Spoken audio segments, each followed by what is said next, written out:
தண்ணீரை திராட்சை ரசமாய் மாற்றினார் அதிசயம். வெறும் தண்ணீரை திராட்சை ரசமாய் மாற்றினார் அதிசயம். அதிசயங்கள் செய்கிறவர் நம் அருகில் இருக்கிறார். அற்புதங்கள் செய்கிறவர் என்றும் நமக்குள் வசிக்கிறார்.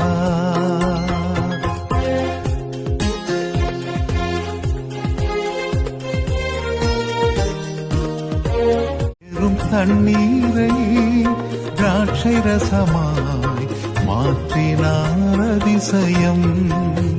வெறும் தண்ணீரை திராட்சை ரசமாய் மாற்றினார் அதிசயம்.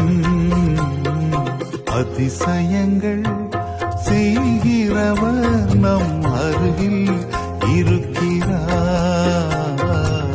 அற்புதங்கள் செய்கிறவர் என்றும் நமக்குள் வசிக்கிறார்.